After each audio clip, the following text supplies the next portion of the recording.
Hello दोस्तों, कैसे हो आप? आपका बहुत बहुत स्वागत दिशा एकेडमी दादरी चैनल में।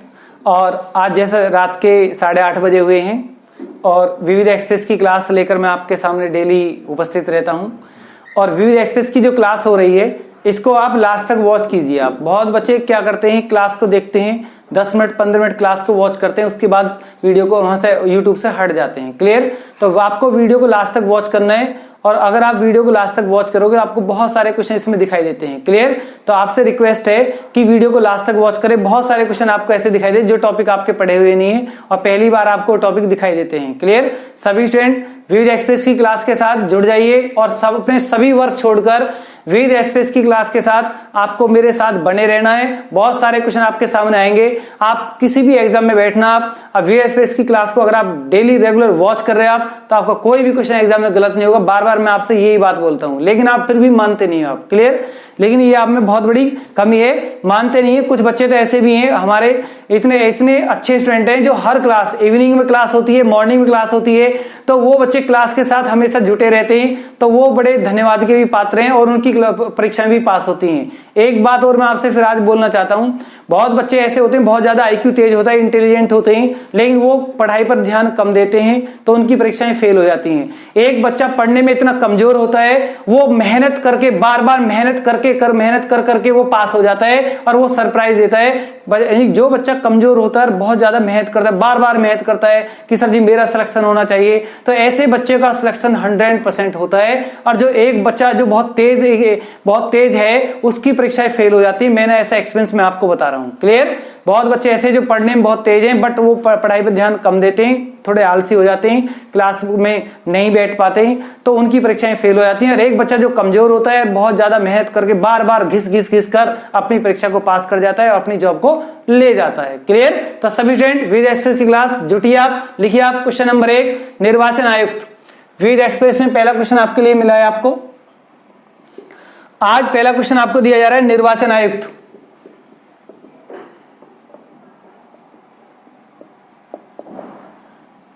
को पद से कौन हटा सकता है? कौन हटा सकता है? तो आपका आंसर क्या आएगा? सभी स्टूडेंट अपने कमेंट बॉक्स में लगाएं, निर्वाचन आयुक्त को पद से कौन हटा सकता है। कितना सिंपल क्वेश्चन आपके सामने है। राष्ट्रपति हटा सकता है, नियुक्त भी राष्ट्रपति करेगा, प्रेसिडेंट यानी कि राष्ट्रपति। क्वेश्चन नंबर 2 लिखोगे आप, भारत का पहला हिंदी समाचार पत्र कौन सा है? क्वेश्चन नंबर 2, भारत का पहला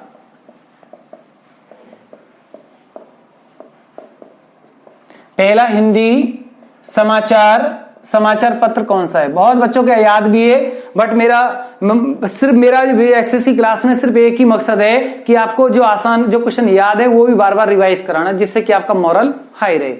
भारत का पहला हिंदी समाचार पत्र है उदंड मार्तंड, लिख सकते हैं आप, उदंड मार्तंड।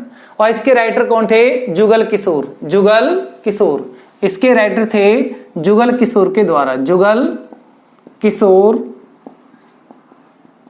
द्वारा। क्लियर? नेक्स्ट क्वेश्चन लिखिए आप, तीसरा क्वेश्चन है आपके लिए, यही चंपारण सत्याग्रह कौन सी सन में हुआ है? क्वेश्चन नंबर 3 आपके लिए, चंपारण सत्याग्रह की जो शुरुआत है वो कौन सी सन में है? और यहां पर ओनली आपसे सन पूछी गई है, सभी स्टूडेंट सन बताएं। चंपारण सत्याग्रह की जो शुरुआत है कौन सी सन में है? 1917 है। बहुत बच्चों ने कमेंट बॉक्स में लगा भी दिया है। और इसका नेतृत्व करने वाला व्यक्ति कौन था? गांधी जी थे। क्लियर? तो इसके लिए यहां रिकॉर्ड क्वेश्चन भी है, गांधी जी का भारत में पहला सत्याग्रह कौन सा है? अगर क्वेश्चन आए कि गांधी जी का भारत में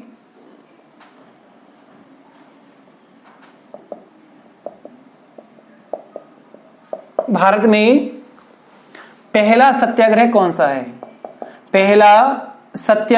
सा है? अगर कभी आपसे क्वेश्चन एग्जाम पूछे तो आपका आंसर क्या आएगा? चंपारण सत्याग्रह।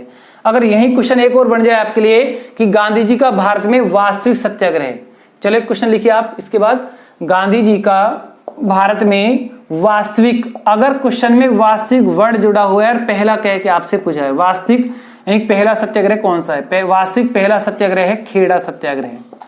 खेड़ा सत्याग्रह। क्लियर।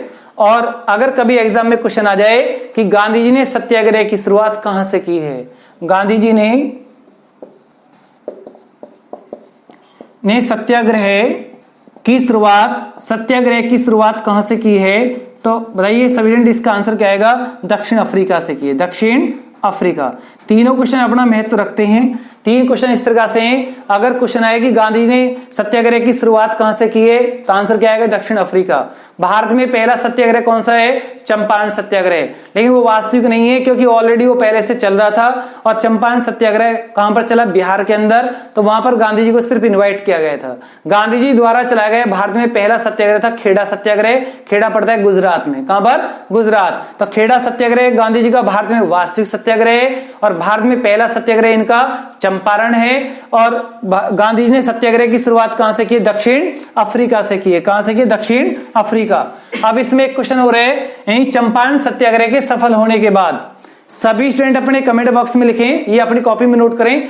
चंपारण सत्याग्रह के सफल होने के बाद रविंद्रनाथ टैगोर ने गांधी जी को कौन सी उपाधि दी? महात्मा की उपाधि। क्लियर। चंपारण शॉर्ट में लिखिए आप, चंपारण सत्याग्रह के सफल होने के बाद टैगोर जी ने गांधी जी को महात्मा की उपाधि दी। महात्मा की उपाधि दी। चाहे आप अपनी कॉपी में लिखिए या ऑरली ऐसे ही याद करिए आप, या आपको ऐसे ही कुछ क्वेश्चन ऐसे होते हैं बेसिकल क्वेश्चन जो इनको आप ऐसे ही याद कर लेते हो, आपको ऑलरेडी पहले से आपने पढ़े हुए होते हैं।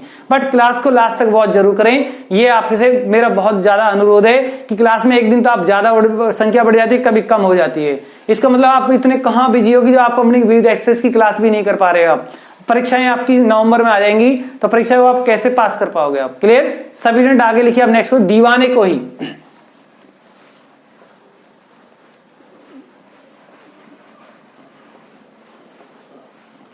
दीवान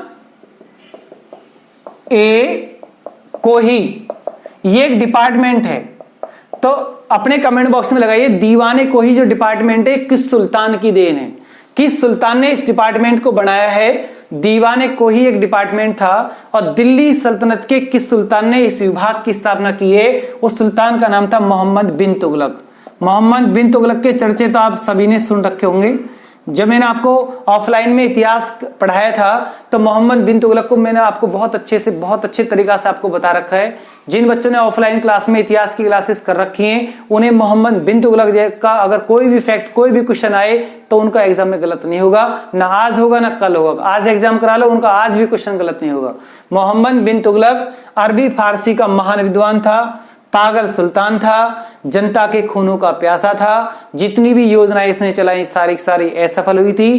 क्लियर। और इसका बचपन का नाम जौना खां था। अब क्वेश्चन है कि इसने कोही से मतलब है कृषि, तो कृषि डिपार्टमेंट सबसे पहले किस सुल्तान की देन है? मोहम्मद बिन तुगलक।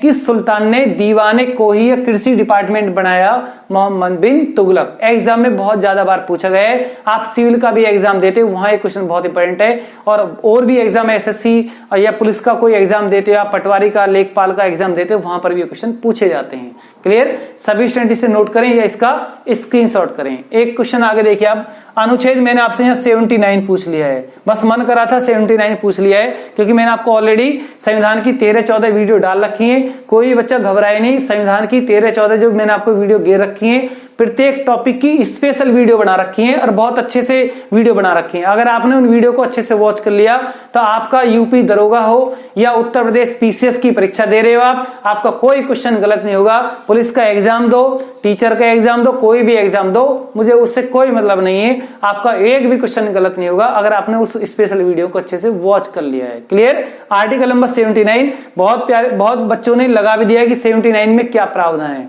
आर्टिकल नंबर 79 में संघ के लिए एक संसद होगी, ये प्रावधान है। लिखिए आप सभी, संघ के लिए एक संसद होगी। ऐसा प्रावधान कौन से आर्टिकल में है? तो इस लाइन से सीधा मतलब है संसद का गठन। मैंने आपसे पूछा संसद का गठन कौन से आर्टिकल में है? 79 में है।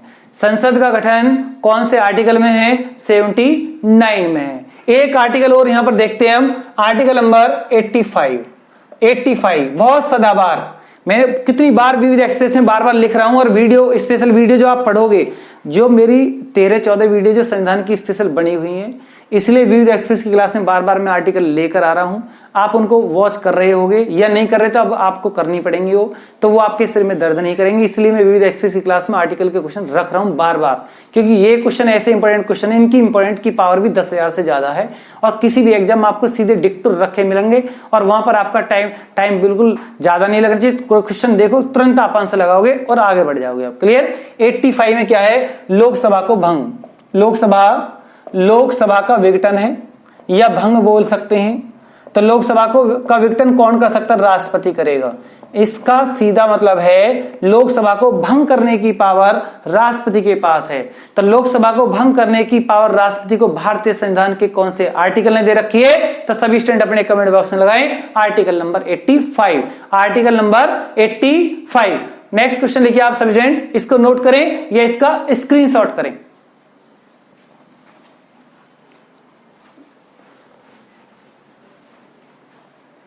लिखिए आप नेक्स्ट क्वेश्चन।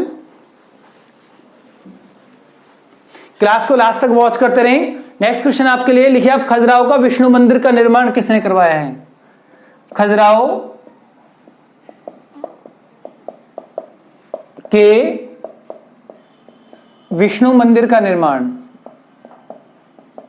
बहुत बच्चे कमेंट बॉक्स में लगा रहे हैं, बहुत अच्छा लग रहा है। क्वेश्चन लिखते नहीं, उन्होंने आंसर लगाया है। और उसका कारण क्या है? उन बच्चों ने ऑफलाइन भी रेगुलर क्लासेस किए और अब भी वो बच्चे क्लास के लिए इतने ललायित रहते हैं कि कब विविध एक्सप्रेस की क्लास आए और कब मॉर्निंग में हमारी एक प्रॉपर क्लास आए, कब मैथ की क्लास आए। तो वो हमेशा यूट्यूब पर जब वो खोलते हैं तो हमेशा दिशा एकेडमी दादरी चैनल ही खोले रखते हैं और वो उनको एक यानी कि पढ़ाई के प्रति इतनी ऐसी भूख लगी हुई है तो उन्होंने बिल्कुल एक ठान रखा है कि परीक्षाएं पास करनी है और 100% पास करनी है। और वो अपने दिशा एकेडमी दादरी चैनल के साथ जुड़े हुए हैं और वो 100% कुछ बड़ा करके दिखाएंगे। ये मुझे उन पर विश्वास है। क्लियर। बहुत बच्चे आपको एक चैनल के लिए, आपके परिवार के लिए, दिशा के लिए एक बहुत बड़ा सरप्राइज भी देंगे आपको कि बड़े बड़े टेस्टों को भी वो पास करेंगे। ये मुझे उनसे बहुत उम्मीद है और वो बच्चे क्लास के साथ जुटे रहते हैं, लगे रहते हैं, 100% उनका सिलेक्शन होगा। लिखिए आप, एलोरा के कैलाश मंदिर का निर्माण। एलोरा के कैलाश मंदिर का निर्माण। कैलाश मंदिर का निर्माण। आपको सिर्फ इनमें वंश बताना है, ओनली वंश बताना है और लिखोगे आप कांची के कैलाश मंदिर का निर्माण। कांची के कैलाश मंदिर का निर्माण। कांची के कैलाश मंदिर का निर्माण बताइए आप। 3 मैंने आपको मंदिर दिए हैं और ये तीनों मंदिर किस वंश के राजाओं ने बनवाए हैं? आपको ओनली वंश लिखना है। बहुत सिंपल क्वेश्चन है, बहुत बार एग्जाम में पूछे जाते हैं, जर्नली क्वेश्चन है। ऐसे क्वेश्चन कभी एग्जाम में गलत भी नहीं होने चाहिए। लिखिए आप, खजुराहो के विष्णु मंदिर का निर्माण यानी कि चंदेल वंश राजपूत राजाओं की देन है। एलोरा के कैलाश मंदिर का निर्माण राष्ट्रकूट वंश के राजाओं की देन है।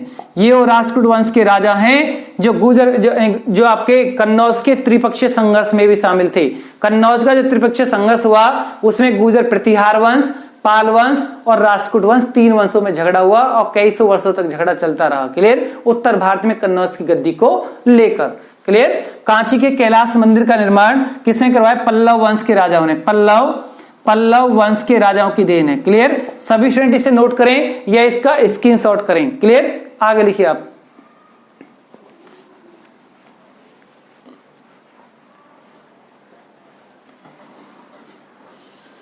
लिखिए स्टूडेंट सभी, कूका विद्रोह इतिहास का क्वेश्चन है। ये भी कूका विद्रोह कहां पर हुआ और कौन सी सन में हुआ? कूका विद्रोह की जो शुरुआत हुई थी 1872 में हुई और इसका नेतृत्व करने वाला व्यक्ति था राम सिंह कूका और ये विद्रोह का हुआ पंजाब में हुआ। क्लियर। तो यहां पर मैंने आपको 3 फैक्ट दिए, 1 2 3। अगर नेतृत्व पूछे तो राम सिंह कूका, स्थान पूछे पंजाब, सन पूछे 1872। तो क्वेश्चन आपके लिए एक नहीं था, ये 3 क्वेश्चन आपके लिए थे। क्लियर। तो पॉइंट को आप नोट करें या इसका स्क्रीनशॉट करें। नेक्स्ट लिखिए आप सभी स्टूडेंट, इसी में नेक्स्ट क्वेश्चन इसी में आपको लिखना है, बारदौली सत्याग्रह। बारदौली सत्याग्रह कौन सी सन में है? बहुत बच्चे अपने कमेंट बॉक्स में लगा रहे हैं बारदौली सत्याग्रह की जो शुरुआत है वो कौन सी सन से है? बारदौली सत्याग्रह की सन लिखोगे आप 1928। 28वें बारदौली सत्याग्रह हुआ है और किस व्यक्ति के नेतृत्व में हुआ है? उस व्यक्ति का नाम क्या था? पटेल, सरदार वल्लभ भाई पटेल। वल्लभ भाई पटेल। कोई भी क्वेश्चन आसान नहीं है, कोई हार्ड नहीं है। जो याद है वो आसान है, जो याद नहीं वो हार्ड है। क्लियर? चाहे आपका बारदौली सत्याग्रह क्यों ना हो। बारदौली भारत के कौन से राज्य में है? बारदौली भारत के कौन से राज्य में? गुजरात में है। और इसका नेतृत्व करने वाला व्यक्ति कौन था? वल्लभ भाई पटेल। और जब बारदौली सत्याग्रह सफल हुआ, जब बारदौली सत्याग्रह सफल हुआ तो गांधी जी बारदौली के लोगों से मिलने गए। तो बारदौली की महिलाओं ने गांधी जी से कहा, इस सत्याग्रह को सफल कराने में हमारे जो मुखिया थे, जो हमारे सरदार थे, वो वल्लभ भाई पटेल थे। और जब गांधी जी वहां से मिलकर आए तो गांधी जी ने पटेल से कहा कि बारदौली की महिलाओं ने आपको सरदार बोला है इस सत्याग्रह का, तो आज से मैं आपको, गांधी जी ने कहा, आज से मैं आपको पटेल सरदार की उपाधि देता हूं। तो क्वेश्चन एग्जाम में कई बार पूछा गया है कि वल्लभ भाई पटेल को सरदार की उपाधि किसने दी? अगर क्वेश्चन सीधा आपसे बना कि वल्लभ भाई पटेल को सरदार की उपाधि किसने दी, तो गांधी जी ने दी। क्लियर? क्वेश्चन है कि गांधी जी ने पटेल को सरदार की उपाधि किसके कहने पर दी? तो बारदौली की महिलाओं के कहने पर दी। बारदौली की महिलाओं के कहने पर दी। जैसा क्वेश्चन आपसे पुटअप होगा, पूछा जाएगा एग्जाम में, ऐसे ही आपको उसका आंसर बताना है। सभी स्टूडेंट इसे नोट करें या इसका स्क्रीनशॉट करें।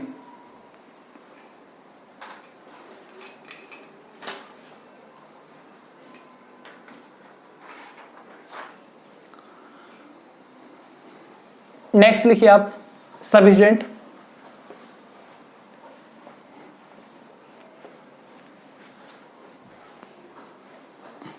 हरिजन सेवक संघ, हरिजन सेवक संघ की स्थापना यानी कब हुई है? इसकी स्थापना कौन सी सन में हुई है? आपको सिर्फ सन बताना है।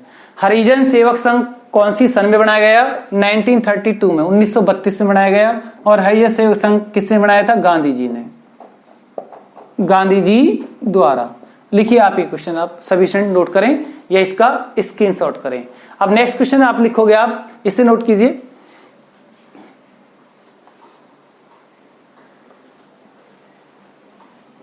लिखिए आप सभी स्टूडेंट, नागरिकता को कौन से भाग में रखा गया है? एक बड़ा इंपॉर्टेंट क्वेश्चन आपके लिए, बहुत दिन से आप रिवाइज नहीं हो पा रहा है, अब मैं थोड़े से भाग आपको रिवाइज करा देता हूं। नागरिकता, निर्वाचन, राजभाषा संशोधन, संविधान संशोधन लिख सकते हो आप, संशोधन, और आपका नीति निषेध तत्व। अब आपको ऐसा लग रहा है जैसे अपने क्वेश्चन, अगर आपने संविधान को कई बार रिवाइज कर रखा है। मूल अधिकार,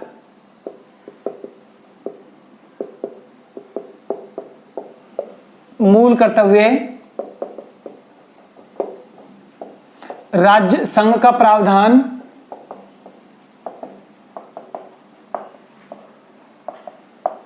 राज्यों का प्रावधान, राज्यों का प्रावधान।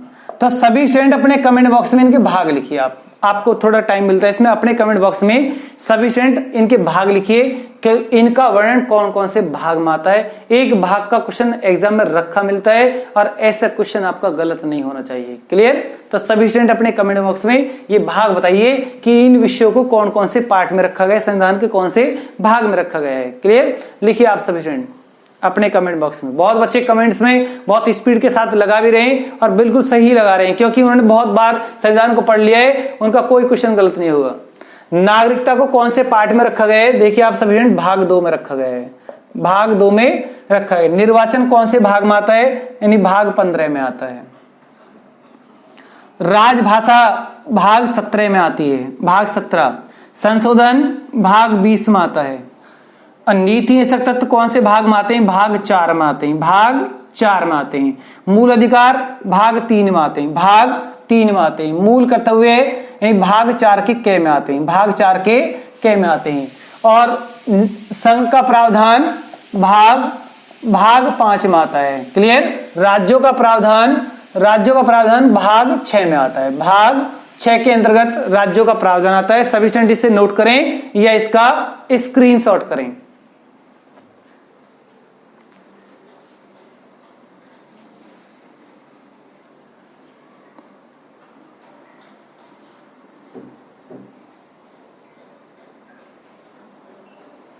यहीं से आपको ये जो मैंने आपको भाग लिखवाए इन्हीं में से आपको एग्जाम में 100% एक भाग रखा मिलेगा। अब किसी भी स्टूडेंट का ऐसा एक पार्ट का क्वेश्चन गलत नहीं होना चाहिए। क्लियर? इसीलिए मैं विविध एक्सप्रेस की क्लास लेकर आता हूं। जो मैंने आपको पहले पढ़ाया है वो आपको किस तरह से वॉच करना है, सभी इसको नोट करें जल्दी से। और कमेंट्स में लगाएं।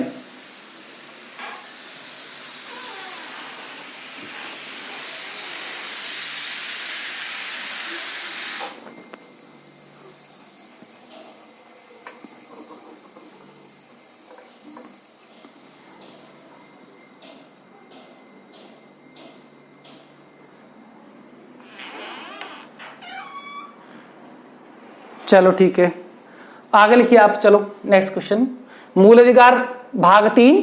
लेकिन अच्छा ये बताइए, मूल अधिकार कौन से पार्ट में आते, कौन से अनुच्छेद में रखे गए? 12 से 35 में आते हैं, 12 से 35 में। अब इतनी चर्चा इन पर नहीं होगी, सिर्फ मैंने आपको सिर्फ भाग इनके बताए हैं। आज के बाद आपका इनमें कोई भी भाग गलत नहीं होना चाहिए। क्लियर? एक भाग और भी लिख लो आप, भाग 1 भी लिख लो आप। भाग 1 में क्या रखा गया है? भाग 1 में संघ एवं राज्यों का वर्णन है। संघ एवं राज्यों का वर्णन, संघ एवं राज्यों का वर्णन भाग 1 में आता है, भाग 1 के अंतर्गत आता है। ठीक है, तो चलिए आप नेक्स्ट। अब मैं आपसे उम्मीद करता हूं कि आपका आज के बाद भाग का क्वेश्चन गलत नहीं होगा। इसमें ज्यादा कुछ समझाना नहीं है, सिर्फ आपको बताना है कि संविधान के कौन कौन से पार्ट में कौन कौन से विषय रखे गए हैं। किसी भी स्टूडेंट का आज के बाद भाग का क्वेश्चन गलत नहीं होना चाहिए। आपका एक नंबर में अगर एक पार्ट कोई पूछा जा रहा है तो वो आपका 100% राइट होना चाहिए। क्लियर? सभी स्टूडेंट आगे नोट, नेक्स्ट क्वेश्चन लिखिए आप। संविधान के प्रारूप का अंतिम वाचन कब हुआ था?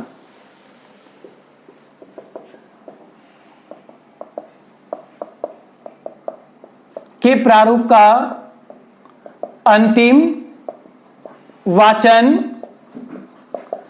वाचन कब हुआ? 26 नवंबर 1949। 26 नवंबर 1949 ये लिख सकते हो आप। 26 नवंबर 1949 ये दैनिक संविधान के प्रारूप का अंतिम वाचन। यही संविधान बन के तैयार, संविधान का प्रारूप तैयार, मतलब वही होता है। क्लियर? तो कब? संविधान का अंगीकार 26 नवंबर 1949। नेक्स्ट क्वेश्चन लिखिए आप। राष्ट्रीय जनसंख्या आयोग किसके अधीन होता है? राष्ट्रीय जनसंख्या आयोग, राष्ट्रीय जनसंख्या आयोग किस मंत्रालय के अधीन होता है? आपको यहां मंत्रालय बताना है। राष्ट्रीय जनसंख्या आयोग किसके अधीन होता है? स्वास्थ्य मंत्रालय, स्वास्थ्य मंत्रालय के अधीन होता है।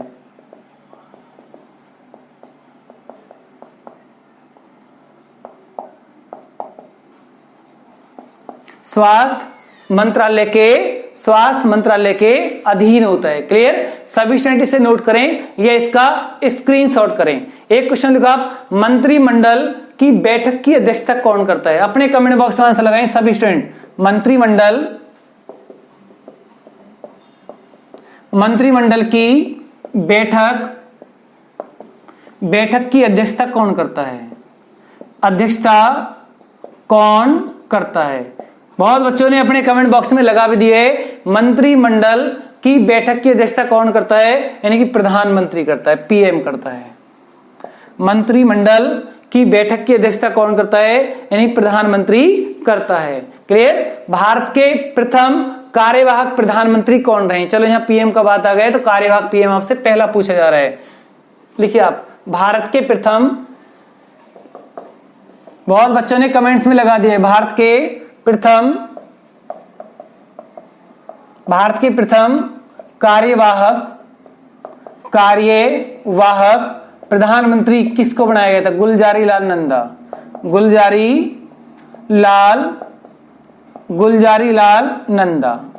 लाल नंदा को भारत का प्रथम कार्यवाहक पीएम बनाया गया। सभी स्टूडेंट इसे नोट करें या इसका स्क्रीनशॉट करें।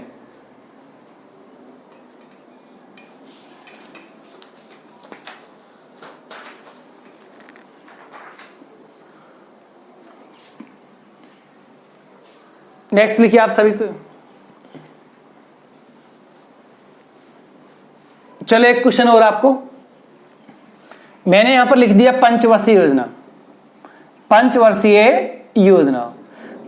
योजना से मतलब है 5 वर्ष की देश के लिए प्लानिंग तैयार होती थी योजना आयोग के अंतर्गत। तो योजना आयोग का गठन कब हुआ था? 15 मार्च 1950 को योजना आयोग का गठन हुआ।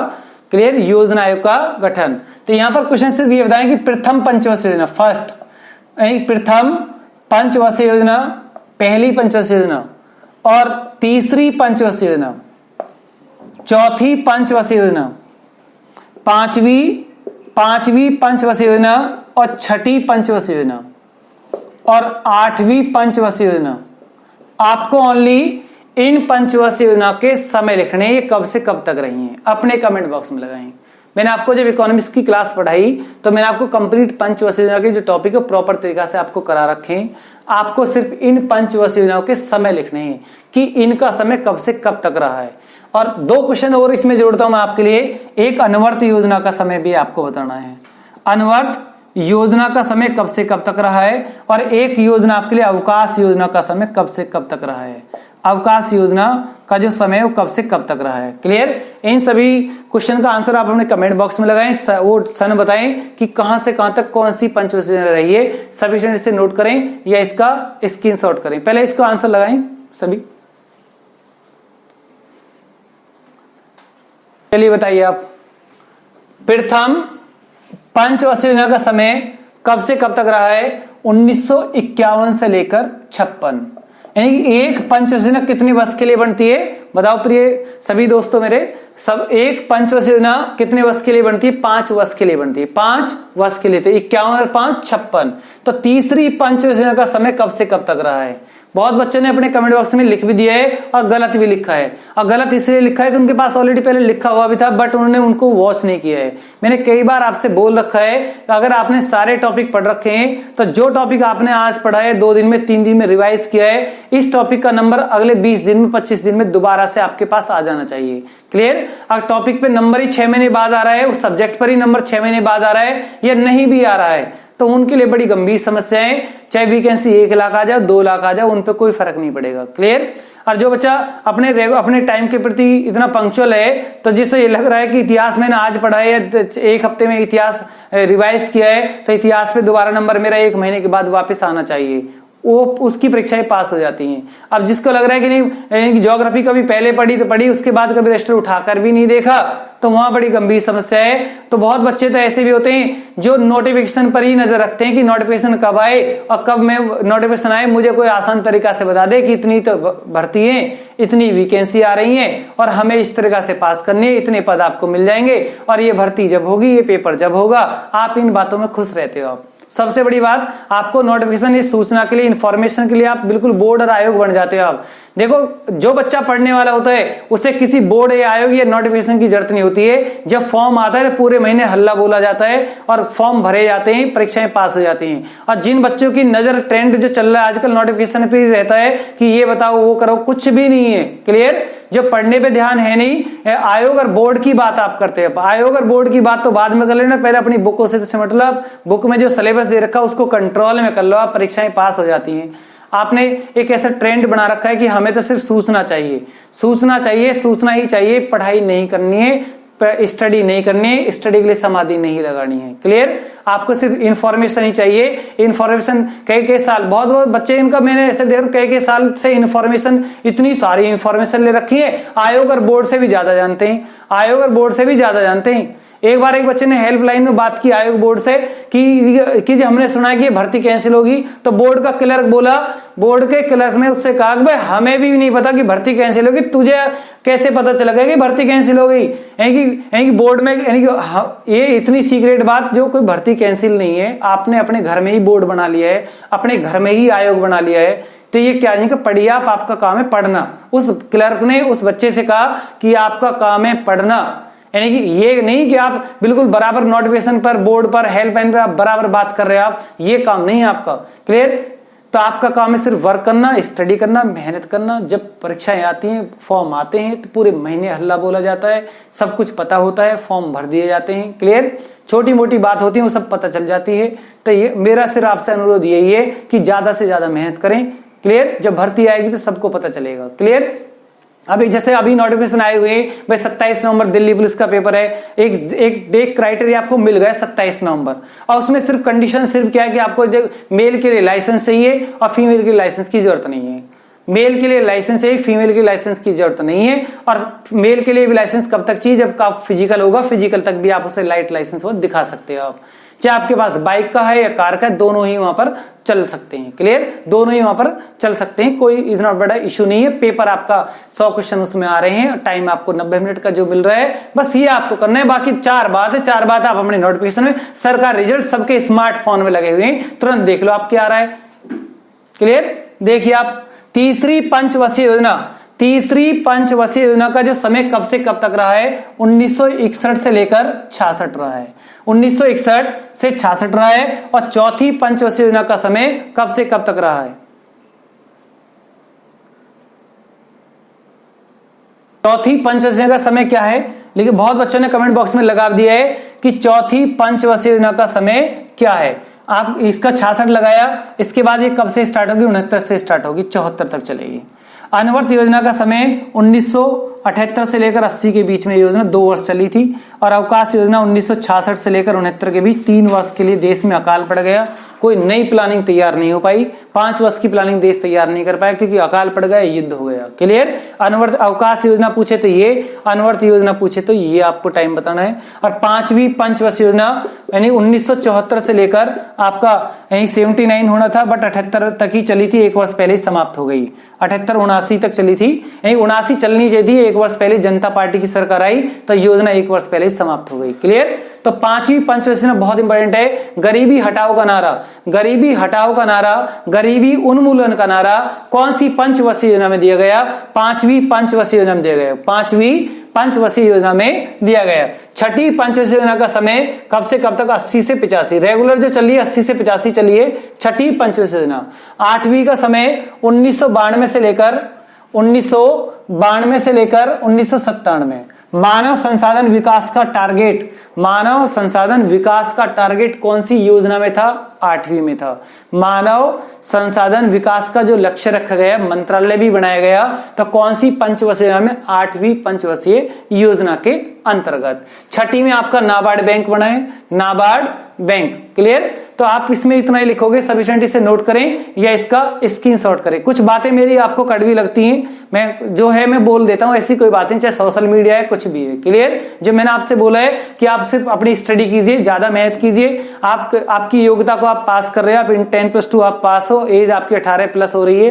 क्लियर, नोटिफिकेशन सब कुछ लिखा होता है फॉर्म में, आपकी योग्यता मेन होती है, आपकी एजुकेशन योग्यता, एज योग्यता होनी चाहिए, बाकी आप फॉर्म को भर सकते हो। पास की रही बात, पास चाहे आप कहीं गुरुकुल से पढ़ के आए हो या किसी आप डिस्टेंस ओपन से पढ़ के आए हो, आप सिर्फ चाहे आपके 33% मार्क्स हैं, चाहे आप 3rd क्लास कुछ भी हो, आप फॉर्म को भर सकते हो आप। क्लियर, ये इतनी बड़ी बातें नहीं होती, बात है सिर्फ आपकी स्टडी की। ज्यादा से ज्यादा स्टडी करोगे तो ज्यादा बेटर है, और इधर उधर इंफॉर्मेशन पे ही लगे रहे तो मामला खराब है। क्लियर, आगे लिखिए आप।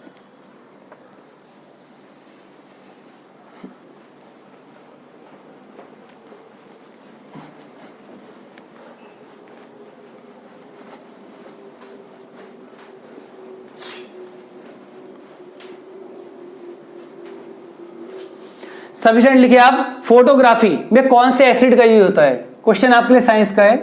फोटोग्राफी में कौन से अम्ल का प्रयोग होता है, क्वेश्चन मैंने आपसे ये पूछा। फोटोग्राफी होती है, उसमें कौन से एसिड का यूज होता है, अपने कमेंट बॉक्स में सफिशिएंट लगा सकते हैं। ऑक्जेलिक एसिड का, ऑक्जेलिक एसिड, ऑक्जेलिक एसिड यानी कि अम्ल का प्रयोग होता है, ऑक्जेलिक एसिड का यूज होता है, सफिशिएंट नोट करें। क्लियर, प्राकृतिक रबड़ का बहुलक क्या है, बड़े ऐसे सदाबहार जिनकी इंपोर्टेंट की पावर 10,000 से भी ज्यादा बन जाती है, ये ऐसे क्वेश्चन है। प्राकृतिक रबड़, आपका ध्यान इन चीजों पर होना चाहिए जिससे कि आपकी परीक्षाएं पास हो, आपके घर का चूल्हा चले। ये ध्यान नहीं रहना चाहिए कि बोर्ड और आयोग क्या बात कर रहा है। आप जब पढ़ोगे तो परीक्षा फॉर्म भरेगा, परीक्षाएं पास हो जाती हैं। क्लियर, प्राकृतिक रबड़, प्राकृतिक रबड़ का बहुलक क्या है, प्राकृतिक रबड़ का बहुलक क्या होगा। क्लियर, अगर स्टडी नहीं करोगे तो 2-4 साल बाद इतना ज्यादा एक्सपीरियंस आपको हो जाएगा, परीक्षा एक भी पास नहीं हुई है, सिर्फ इंफॉर्मेशन पे लगे रहोगे, सब बच्चे ने गोला ग्रुप बनाओगे तो उन्हें आयोग और बोर्ड की बात ही बताते रहोगे, पढ़ोगे नहीं आप। क्लियर, इतना एक्सपीरियंस हो जाएगा तो किसी बोर्ड और आयोग के मेंबर की बात करोगे। आज मेरे बोर्ड आयोग के अध्यक्ष से बात हुई है। क्लियर, अगर आप पढ़ोगे 10-12 घंटे, आपको मतलब क्या बोर्ड आयोग के अध्यक्ष से बात करने का, आपका सिर्फ परीक्षा पास हो गया, बात खत्म। क्लियर, आगे लिखिए आप। कृत्रिम रबड़, आर्टिफिशियल रबड़ का बहुलक क्या है? आर्टिफिशियल रबड़ का एक प्राकृतिक रबड़ होती है, एक आपकी आर्टिफिशियल होती है। तो ये क्या है? एक रबड़ है, तो ये इनके पॉलीमर कंपाउंड होते हैं, बहुलक होते हैं। किस पॉलीमर कंपाउंड की चेन से बनते हैं ये आपको लिखना है। प्राकृतिक रबड़ आपसे पूछे तो आइसोप्रीन आपको लगाना है, आइसोप्रीन। बहुत मिलते जुलते क्वेश्चन है और एग्जाम में इनको रख देता है एग्जामिनर, कई बार एग्जाम पूछे गए। प्राकृतिक रबड़ का बहुलक आइसोप्रीन और आर्टिफिशियल रबड़ का बहुलक नियोप्रीन, नियोप्रीन। क्लियर? प्राकृतिक रबड़ का बहुलक आइसोप्रीन और कृत्रिम रबड़ का बहुलक नियोप्रीन। क्लियर? दोनों क्वेश्चन आपके बहुत सदाबहार क्वेश्चन है, एग्जाम में कई बार पूछे गए, तभी मैंने आपको यहां पर ये छाप दिए बोर्ड पर। क्लियर? प्रीवियस सेट में भी आए, आप कहीं प्रीवियस सेट करोगे तो वहां पर भी आपको दिखाई देंगे, और जैसे ही दिखाई देंगे तुरंत आपको याद आएगा कि क्लास के अंदर हमको सर ने लिखवा दिए और ये मेरा क्वेश्चन गलत नहीं होगा, चाहे किसी का गलत हो या ना हो, मेरा गलत नहीं होगा। क्लियर? आगे लिखिए आप। अब दो क्वेश्चन और आपके लिए मैं यहां पर दे रहा हूं। द्रव धातु और द्रव अधातु कौन कौन सी है? एक है आपकी लिक्विड मेटल, द्रव धातु किसे कहते हैं, एक है आपकी द्रव अधातु। ये दो क्वेश्चन मैंने आपको दिए, अपने कमेंट बॉक्स में आंसर लगाएं। द्रव धातु किसे कहते हैं और द्रव अधातु किसे कहते हैं? सभी स्टूडेंट अपने कमेंट बॉक्स में लगाएं। द्रव लिक्विड मेटल कौन सी है और आपकी लिक्विड नॉन मेटल कौन सी है? इसमें आप लगाओगे पारा, लिक्विड मेटल। क्लियर? और द्रव अधातु में लगाओगे आप ब्रोमीन। सभी स्टूडेंट अपने कमेंट बॉक्स में लगाएं ब्रोमीन। क्या लगाओगे?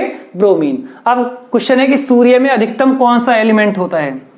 सूर्य में सर्वाधिक तत्व कौन सा पाया जाता है? कितना सदाबहार क्वेश्चन, इतना सदाबहार कि किसी का भी ऐसा क्वेश्चन गलत एग्जाम में नहीं होना चाहिए। सूर्य में सर्वाधिक एलिमेंट कौन सा है? हाइड्रोजन।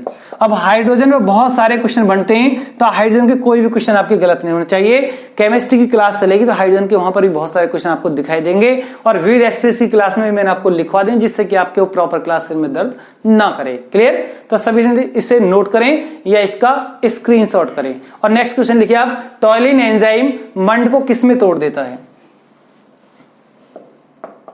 टॉयलिन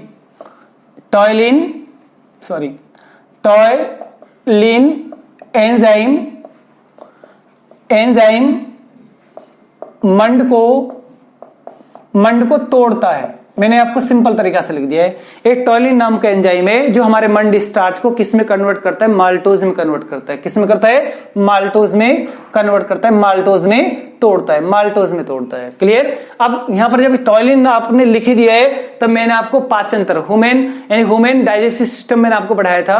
पाचन की क्रिया कहां से स्टार्ट होती है? मुख से स्टार्ट होती है, और हमारे मुख में, हमारी बक्कल कैविटी में, हमारी मुख गुहा के अंदर एक टॉयलिन नाम का एंजाइम होता है, जो कौन सी ग्लैंड से स्रावित होता है?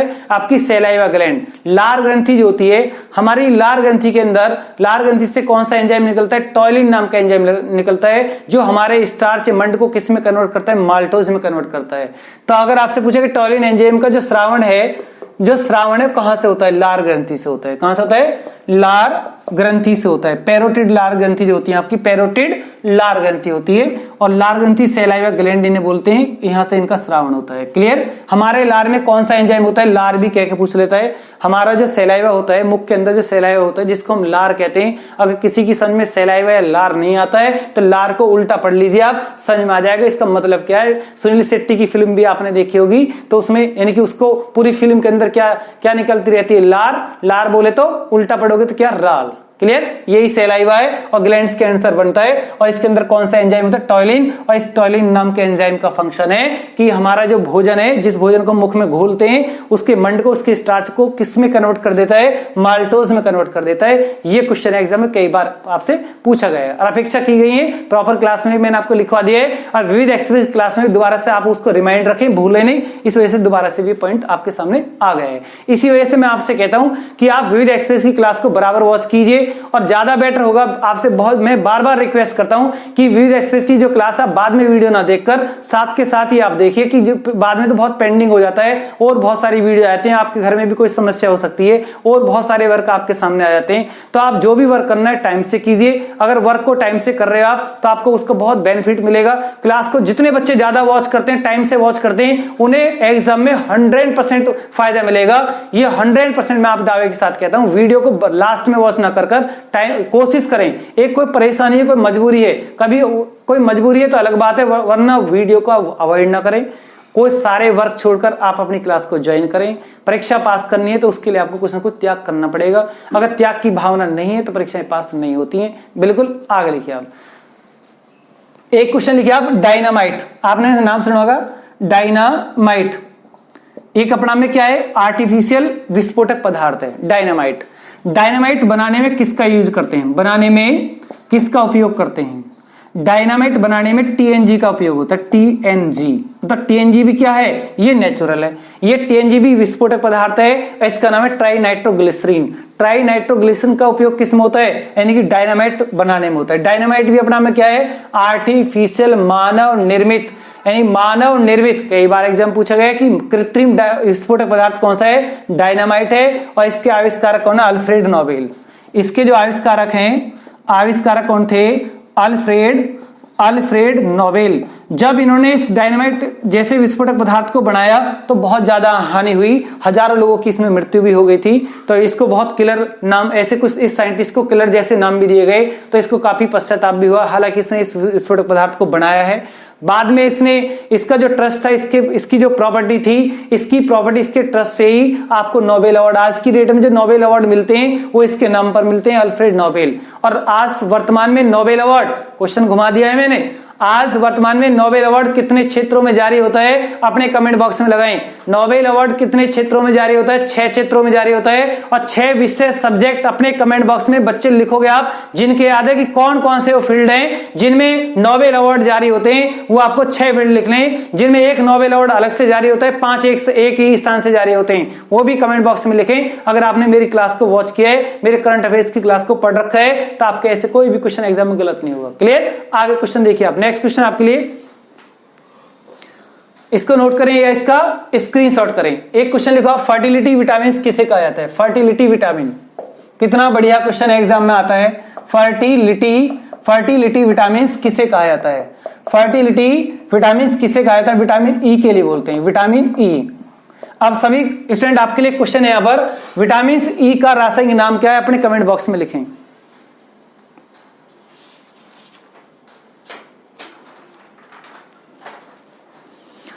लिखिए आप, फर्टिलिटी जो विटामिन ई है, इसका रासायनिक नाम बहुत बच्चों ने अपने कमेंट बॉक्स में लिख भी दिया है। विटामिन ई का रासायनिक नाम है टोकोफेरॉल।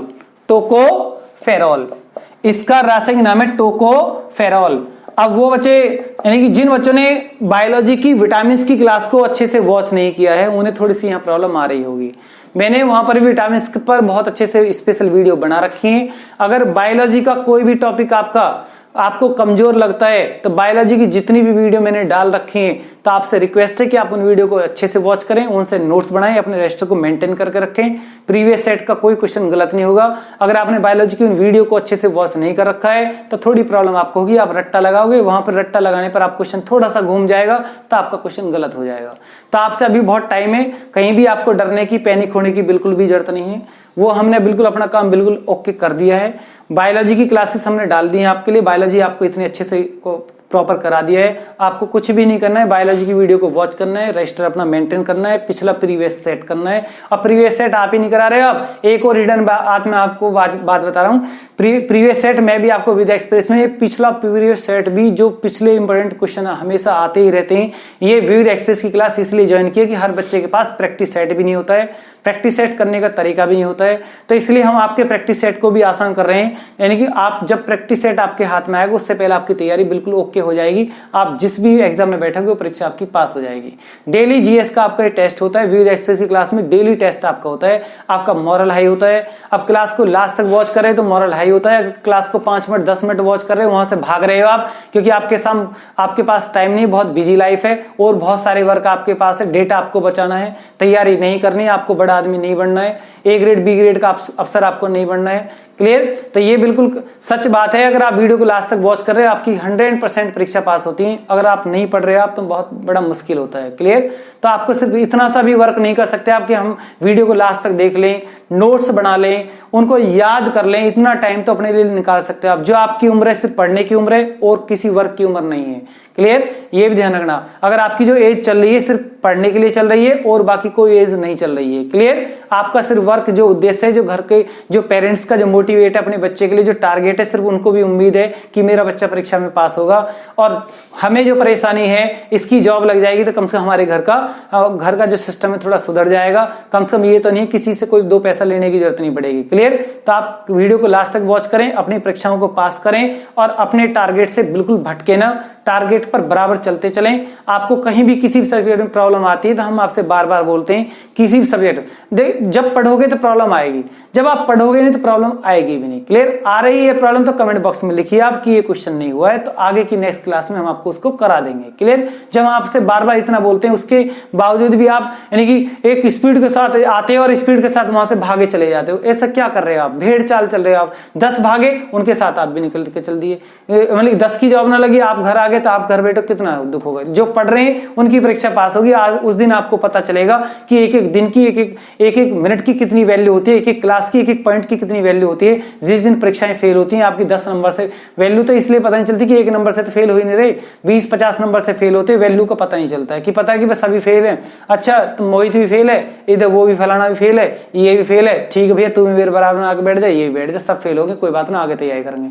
ऐसे माइंड का बैलेंस नहीं बनाना है, परीक्षा को पास करना है, मेहनत करनी है, अब नहीं तो कभी नहीं। क्लियर। आगे लिखिए आप ईसीसी का अर्थ क्या है, ईसीएस का अर्थ क्या है। आपने लिख दिया टोकोफेरॉल, क्या लिख दिया? टोकोफेरॉल। अब एक पॉइंट है ईसीएस। ईसीएस का अर्थ होता है बैंकिंग के अंदर लेन देन में यूज होता है ईसीएस। इसका फुल नेम है electronic clearing system. Electronic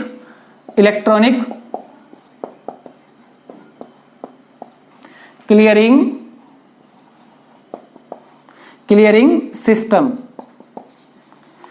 electronic clearing system. Clear. IC chip किसकी बनी होती है? एक कंप्यूटर का क्वेश्चन यहां पर देखोगे आप, कंप्यूटर की आपको प्रॉपर क्लास में लेंगे, थोड़ा सा निश्चिंत रहिए आप। यानी कि आईसी चिप किसकी बनी होती है? आईसी चिप किसकी बनी होती है? बहुत सिंपल सदाबहार क्वेश्चन, और ऐसा क्वेश्चन एग्जाम आए, देखो एग्जामिनर तो आपसे ऐसे क्वेश्चन पूछता ही क्योंकि उसे उसकी वैल्यू की पता होती है। क्लियर। अगर आप ऐसे क्वेश्चन की वैल्यू को भी नहीं भाप पा रहे हो आप, तो ऐसे क्वेश्चन को गलत कर रहे तो फाइट से आप एग्जाम हॉल में ही बाहर होगे, घर आके बाहर नहीं होगे आप। जहां कॉपी को आप चेक अपनी कॉपी को आंसर की को लगाओगे कि मैंने इतने क्वेश्चन किए, उसी टाइम बाहर हो गए आप। आईसी चिप किसकी बनी होती है? सिलिकॉन की बनी होती है। सिलिकॉन की बनी होती है, सिलिकॉन की। और आईसी का जो फुल नेम होता है इंटीग्रेटेड सर्किट होता है। आईसी का फुल नेम इंटीग्रेटेड सर्किट होता है और हिंदी में इसको बोलते हैं एकीकृत परिपथ। एकीकृत परिपथ इसे बोलते हैं। नेक्स्ट लिखिए आप सभी स्टूडेंट, लिखिए ज्वार भाटा किसे कहते हैं? ज्वार भाटा किसे कहते हैं? ज्योग्राफी का क्वेश्चन है। ज्वार भाटा को इंग्लिश में टाइड बोलते हैं। क्या बोलते हैं? तो टाइड बोलते हैं। तो ज्वार भाटा आने की जो कंडीशन है क्या है, तो सिर्फ आपको शॉर्ट में बताना है ज्वार भाटा क्या होता है। सूर्य चंद्रमा का आकर्षण, शॉर्ट में लिखिए आप, सूर्य व चंद्रमा का आकर्षण ही क्या कहलाता है? ज्वार भाटा कहलाता है। सूर्य व चंद्रमा का आकर्षण, चंद्रमा का आकर्षण के बल के कारण, इनके अट्रैक्शन बल के कारण। बस शॉर्ट में आप लिखोगे, डिफाइन मैं कर दूंगा आपको इस तरह से, आपने पहले पढ़ भी रखा होगा। सूर्य चंद्रमा का अट्रैक्शन, जब सूर्य चंद्रमा के आकर्षण के कारण समुद्र का जल एक बार ऊपर उठता है, एक बार नीचे गिरता है। अगर ऊपर उठ रहा है तो ज्वार, नीचे गिर रहा है तो भाटा कहते हैं। क्लियर। अब समझाइए समुद्र है कहां पर? समुद्र है कहां पर? पृथ्वी पर है। लड़ कौन रहे हैं? सूर्य चंद्रमा। दो अट्रैक्शन किन दोनों में हुआ? अट्रैक्शन किस दोन के अंदर हुआ? सूर्य चंद्रमा में तो अट्रैक्शन हो रहा है, और आफत कहां आ गई है? पृथ्वी पर आ गई है। इसे तो ज्वार भाटा कहते हैं। सूर्य चंद्रमा में तो अट्रैक्शन हुआ, उन दोनों के अट्रैक्शन से आफत कहां आई है? आफत आई है पृथ्वी के समुद्र पर। उसका पानी एक बार ऊपर जाएगा, एक बार नीचे गिरेगा, इसे ज्वार भाटा कहते हैं। सूर्य चंद्रमा के अट्रैक्शन शक्तियों के कारण सागरीय जल के ऊपर उठने को ज्वार और नीचे गिरने को भाटा, क्रम से दोनों को ज्वार भाटा बोलते हैं। क्लियर? 24 घंटे में कितनी बार आता है? 2 बार आता है। ज्वार भाटा कितने प्रकार का होता है? 2 प्रकार का होता है। ज्योग्राफी, इंडिया ज्योग्राफी की क्लास, वर्ल्ड ज्योग्राफी आप पढ़ोगे तो कोई भी आपका क्वेश्चन गलत नहीं होगा। बड़े मैप तरीका से आपको बताया जाएगा, एक एक क्वेश्चन कंटेंट बताया जाएगा। ये नहीं पूरे इंडिया वर्ल्ड का मैप बना दिया और डिजिटल बोर्ड पर बना दिया, उसको इस तरह से घुमा रहे हैं, पेन को घुमा रहे हैं। ऐसे पढ़ाई नहीं होती है। ऐसे पढ़ाई होती तो बहुत पहले तैयारी हो जाती है। क्लियर? मतलब सिर्फ ये है कि आप चाहे पेन चलाइए, साधारण तरीका से बताइए, सिर्फ बच्चे के दिमाग में वो बात आनी चाहिए। जब तक बच्चे के दिमाग में वो बात नहीं, आप कितना भी अच्छा चित्र डायग्राम यहाँ बोर्ड पर रख दो, जब तक आप उसको कंटेंट को नहीं समझ पाओगे, टीचर आपको नहीं समझा पाएगा। कितना भी कलर्ड डायग्राम आपके सामने आ गए बोर्ड पे और टीचर आपको समझा रहा है, लेकिन टीचर आपके दिमाग में उसको नहीं भर पा रहा है, तो उस कलर्ड डायग्राम का, उस बड़े मैप का कोई फायदा नहीं है। ये बिल्कुल स्पष्ट है। मैं अपने इस मार्कर से ही आपको वो सारी चीजें बताकर चलूंगा जो आप एक भी क्वेश्चन एग्जाम में आपका गलत नहीं होगा और जीवन भर आप उस क्वेश्चन को भी नहीं भूल पाओगे कि इसका मतलब ये है। क्लियर? आपको सब कुछ याद रहेगा। आपको इस तरीका से मैं ज्योग्राफी इतने अच्छे तरीका से कराऊंगा। क्लियर? ये है आपकी अपनी लैंग्वेज में ज्योग्राफी होगी। ज्वार भाटा, मैंने अभी आपको बताया सूर्य चंद्रमा अट्रैक्शन, जब 4 ऑप्शन आते हैं तो ऑप्शन सिर्फ इतना ही रुक जाता है, इसलिए मैंने थोड़ा लिखा था। मतलब इसका ये, जब सूर्य चंद्रमा की आकर्षण शक्ति होती है, दोनों में अट्रैक्शन होता है, तो आफत कहां आई? पृथ्वी पर। पृथ्वी पर क्या? समुद्र का पानी एक बार ऊपर उठता है, एक बार नीचे गिरता है, उसको ही ज्वार भाटा कहते हैं। क्लियर? तो ज्वार भाटा 2 प्रकार के होते हैं, एक दीर्घ ज्वार भाटा, एक लघु ज्वार भाटा। लिखने की जरूरत नहीं है, विविध एक्सप्रेस की क्लास चल रही है, कुछ पॉइंटों को आप ऑरली भी समझने की कोशिश करेगा आप। क्लियर? दीर्घ ज्वार भाटा और एक होता है लघु ज्वार भाटा। बहुत बच्चे ने पहले क्लास पढ़ी हुई है। बड़ा ज्वार भाटा, दीर्घ बोलते हैं, बड़ा है वृहत ज्वार भाटा। अगर सूर्य चंद्रमा पृथ्वी, बहुत बच्चों ने कमेंट बॉक्स में लगा भी दिया है कि 2 ज्वार भाटा के जो टाइप्स, जो आने के जो टाइप हैं, किस कंडीशन में दोनों ज्वार भाटा आते हैं, वो बहुत बच्चों ने अपने कमेंट बॉक्स में लिख भी दिया है और बहुत खुशी हो रही है, उन्होंने जो आंसर इसमें लगाया है। दीर्घ ज्वार भाटा आने की कंडीशन है जब सूर्य चंद्रमा पृथ्वी तीनों एक सीध में होते हैं या तीनों मिलकर 180 डिग्री का कोण बनाते हैं, तो उसे दीर्घ ज्वार भाटा कहते हैं। और जब तीनों मिलकर 90 डिग्री के कोण पर होते हैं या समकोण पर होते हैं तो लघु ज्वार भाटा आता है। अब बताइए मेरे प्यारे बच्चों, आपकी समझ में पॉइंट आया या नहीं आया? अगर नहीं आया तो बताइए आप यस नो में आप अपने कमेंट बॉक्स में लिख सकते हैं आप। क्लियर? नेक्स्ट क्वेश्चन देखिए आप, 2 अक्षांशों के बीच की दूरी कितनी होती है? अपने कमेंट बॉक्स में लगाइए आप, 2 अक्षांशों के बीच की दूरी कितनी होती है?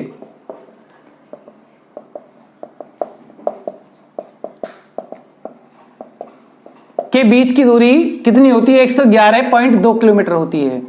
2 अक्षांशों के बीच की दूरी, अक्षांश दूरी कौन सी होती है बताइए? ये होती है या ये होती हैं?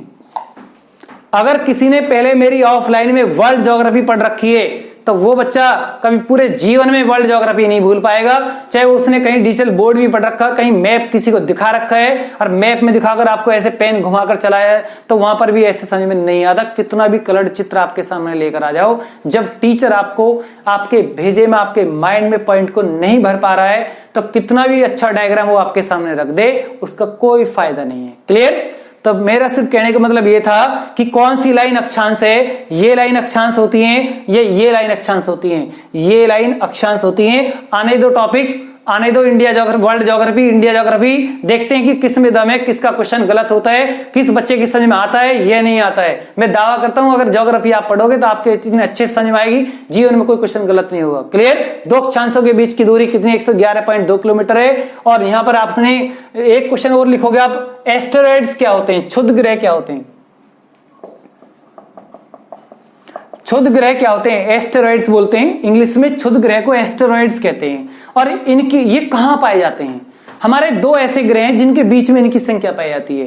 तो बताओ हमारे कौन से 2 ग्रह ऐसे हैं जिनके बीच में एस्टेरॉइड्स पाए जाते हैं? बहुत बच्चों ने कमेंट बॉक्स में लगा दिया है, बहुत खुशी हो रही है मुझे कि उन बच्चों ने एस्टेरॉइड्स को बता दिया है कि सर जी इन 2 ग्रहों के बीच एस्टेरॉइड पाए जाते हैं, मार्स और जुपिटर के बीच, मंगल व बृहस्पति के बीच, मंगल व बृहस्पति के बीच, मंगल व बृहस्पति के बीच ये एस्टेरॉइड्स, इनकी संख्या लगभग कितनी है? 40,000।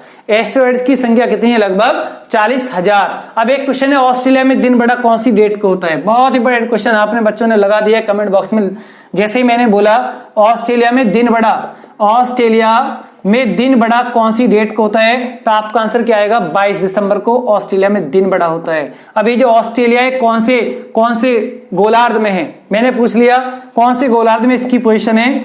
घबराए नहीं, आप किसी की पोजीशन बताओगे जिस दिन मैं आपको क्लास बताऊं, जिस दिन मैं आपको अक्षांश देशांतर पूरा ग्लोब के जितने डायग्राम मैं आपको बढ़ाऊंगा, बार बार आपको बोर्ड पर छापूंगा और एक एक चीज आपको बताई जाएगी कि आपको इस तरीके से बिल्कुल भी नहीं भूलोगे आप। क्लियर, यानी कि आप मैप का जब बड़ा हार्डली डायग्राम आपके सामने चित्र बोर्ड पर लगा दिया जाता है तो बच्चे घूम जाते हैं कि ये कैसे याद होगा, कहां से क्या करना है। हमें वो सब कुछ नहीं करना है, हमें सिर्फ अपने पॉइंट पे ध्यान देना है, हमें आज पढ़ना क्या है सिर्फ उस पे पॉइंट पे ध्यान देना है। ये नहीं पूरा वर्ल्ड आपको एक दिन में समझाया जा रहा है, ऐसे नहीं होता है। क्लियर, बहुत अच्छे तरीका से आपको सारे कंटेंट वगैरह सब कुछ बताया जाएगा। आपको ऐसे लगेगा कि ज्योग्राफी इंडिया और वर्ल्ड ज्योग्राफी ऑलरेडी हमने पहले से ही पढ़ रखी थी, चाहे आपने जीवन में कभी पढ़ी है या नहीं पढ़ी, उससे कोई मतलब नहीं है। क्लियर, तो देखिए आप ऑस्ट्रेलिया कहां किसकी पोजीशन कौन से ध्रुव में है, ये दक्षिणी ध्रुव में है। कहां पर है, दक्षिणी ध्रुव में आता है ऑस्ट्रेलिया, दक्षिणी ध्रुव में आता है, दक्षिणी ध्रुव। क्लियर, तो आज विविध एक्सप्रेस की क्लास में बहुत अच्छा लगा कि बहुत बच्चों ने वीडियो को बहुत लास्ट तक वॉच किया है, लास्ट तक बच्चे बने रहे क्लास के अंदर, ये मुझे बहुत खुशी है। जितने बच्चे वीडियो को लास्ट तक वॉच कर रहे हैं 100% उनकी परीक्षाएं पास होंगी, उनको कोई फेल नहीं कर सकता। क्लियर, अगर आज का विविध एक्सप्रेस का लेक्चर, अगर आपको आज का लेक्चर पसंद आया है तो आप इस मेरे चैनल को लाइक कर सकते हो, सब्सक्राइब कर सकते हो, अपने सभी मित्रों में शेयर कर सकते हो आप। और शेयर के लिए मैं इसलिए बोलता हूं, सब्सक्राइब के लिए इसलिए बोलता हूं कि जो भी हमारी कोई अच्छी वीडियो आपके लिए, जो डेली जो वीडियो आती है मैथ की, इंग्लिश की, हिंदी की, रीजनिंग की, जीएस की, या प्रॉपर जो क्लास चलती है उनकी, तो वो वीडियो आपके पास उनका मैसेज पहुंच जाए, आप अलर्ट हो जाएं और आपको क्लास टाइम से मिल जाए। क्लियर, एक तो सभी से अनुरोध है कि YouTube पर सर्च करके चैनल को ना पढ़ें, आप उसको सब्सक्राइब करें, आपके पास मैसेज आएगा। अगर किसी ने चैनल को सब्सक्राइब नहीं कर रखा है सब्सक्राइब कराएं, और अपने जितने भी भाई बहन मित्र हैं उनसे भी चैनल को सब्सक्राइब कराएं, और ज्यादा से ज्यादा दिशा एकेडमी परिवार, दिशा एकेडमी दादरी चैनल यूट्यूब को पूरे दिल्ली एनसीआर के राज्यों तक फैलाएं। कांटेक्ट आपके पास जो भी आपके कांटेक्ट में है उनको सबके पास ये अच्छी ये उन सभी को इसका लाभ मिलना चाहिए, और ये सब आप कर सकते हो, आपके माध्यम से हो सकता है। सभी स्टूडेंट अपने दिशा परिवार के लिए जुट जाएं, सपोर्ट करें और चैनल को सब्सक्राइब कराएं और वीडियो को लाइक करें, शेयर करें। धन्यवाद।